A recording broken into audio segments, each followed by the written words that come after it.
So you came here because you wanted to find a way to get your crafting from level 1 to 500 very quickly. Well, boy, do I have the guide for you. Crafting is definitely very tedious, but it is a very useful skill that you're going to use all throughout the game. You're going to need your own materials and a working browser. So if you found this video without a browser, teach me your ways, wise one. Now that we've gotten that out of the way, let's go over the first step. Pick which crafting profession you want. Now, there are 8 main professions to choose whenever it comes to your crafting discipline. In alphabetical order, there's armorsmith, artificer, chef, huntsman, jeweler, leatherworker, tailor, and weaponsmith. Now, quick disclaimer, if this is your first character, you are going to want to choose your first professions carefully. For example, if you're playing a ranger and you need medium armor, don't pick armorsmith, who specializes in heavy armor. Don't pick weaponsmith, which specializes in melee weapons, whenever you need huntsman. Do a little bit of research, decide what your character needs, and then go from there. Now, if you've already chosen something that you don't want, don't panic. You can just walk over to the craftsman and request to swap out your job. It is perfectly fine, it is free to do, don't worry. Now, let's get to the main reason you're all here. How do I even start this? Whenever you are greeted with crafting, you see a ton of crafting requirements, a huge list of things that you can craft, but for some reason they're grayed out and you can't, and it's just a lot of information to take in at once. It is perfectly fine to be overwhelmed. There's a lot of information there that is not explained.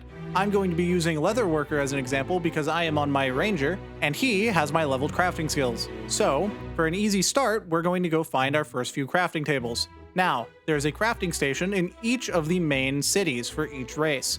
But I'm going to be using Lion's Arch as an example because it's the perfect middle ground. Once you have located the crafting table, there should be a person standing next to it. That is the profession master if they have the profession symbol above their head. So, once you get your job from them, walk over to the crafting table, and inside there should be a ton of things that you can now craft. My crafting menu is going to look different than yours because mine is leveled. So, on the left we have the UI. From top to bottom we have Discovery, Production, Bank, Material Storage, and Wardrobe Storage. The only 3 tabs you need to worry about is the Material Storage, the Production, and the Discovery tabs. So, first things first, we're going to be talking about the Discovery tab. You can put in 4 different materials into each one of these slots and figure out what crafting you can do with those materials.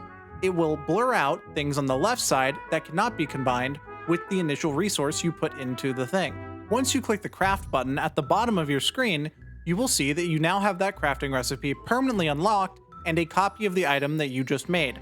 Important to know, your first time discovering something will consume the resources that you put in there. Now, let's move on to the production side. Your discovered crafting recipes should be there.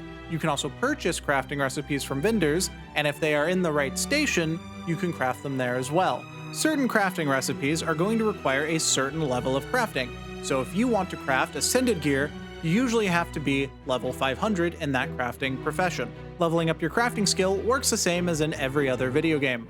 Simply craft things, you'll get XP for it, and funny little bar will go up and give you dopamine. It's very easy. Now, I know what you're thinking. That sounds time-consuming and expensive. Well, crafting is kind of time-consuming and expensive, but you can shorten that with different tools made by the Guild Wars 2 community.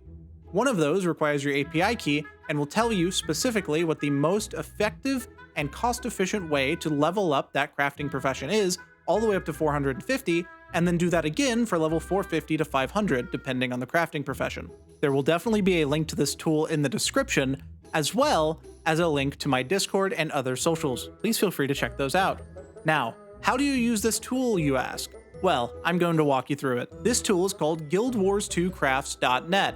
Now, the UI is a little rough around the edges, so it can be a little bit daunting or look sketchy to some people. I vouch for this. They have been extremely helpful for me, and I've used them to level up my crafting professions as I've needed them. Now, up at the very top, you're going to want to click the Normal Guides button. There, you will get a drop-down menu showing off each of the crafting that you can level up. For the sake of this video, I'm going to click on Leatherworking because that is also what I leveled up. Now, the first thing you're greeted with is the initial cost, expected recovery, and expected final cost.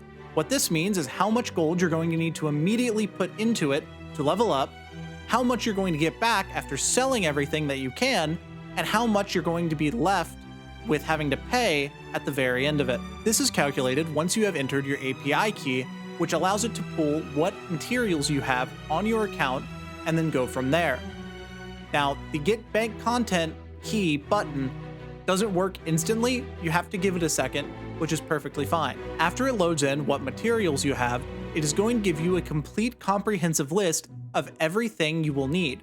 If it says buy on TP, that means buy on the trading post. Just buy it from another player. Now, once you get down to the make section of the website, that is whenever you are going to actually start crafting. For example, it says make 28 bolts of jute. And as I do that, I can check it off and then move down the list to make sure I have all the crafting resources I need. It's as simple as continuing down the list and raking in the free XP. I do recommend keeping a wiki tab open so that way you can search up where you can get the resources you need or where to get the crafting recipes you need if you can't discover them. From there on, it's just as simple as repeating this process 2 times per character, or if you want to buy and have more crafts than 2 on a single character, a trading visa, and then you're done. Crafting really isn't that hard, but just like many other things in this game, they kind of just throw all the information at you and say good luck. So hopefully this website has helped you. If you have any better methods, please let me know. I'm always open to learn and try out new resources whenever I can. And now that you have everything you need to know to get started on your crafting journey, please tell me what you crafted first and what your first profession was on what character. I'm very interested to hear. And with that, I'll bid you adieu. And that's going to wrap it up for this video. If this video helped you in any way, please consider dropping a like. It really helps the channel more than you'd think. If you have questions, concerns, or you think I've missed anything, please let me know in the comments. I read all of them. And if you'd like to see this stuff live, I'm usually streaming on Twitch. Link will be in the description. Come hang out, ask questions, or just lurk while we grind. If you'd like to keep in touch with the community, please feel free to join the Discord. The link will also be in the description. Subscribe if you want to see more of my YouTube content, chill streams, and my in-game questionable decisions.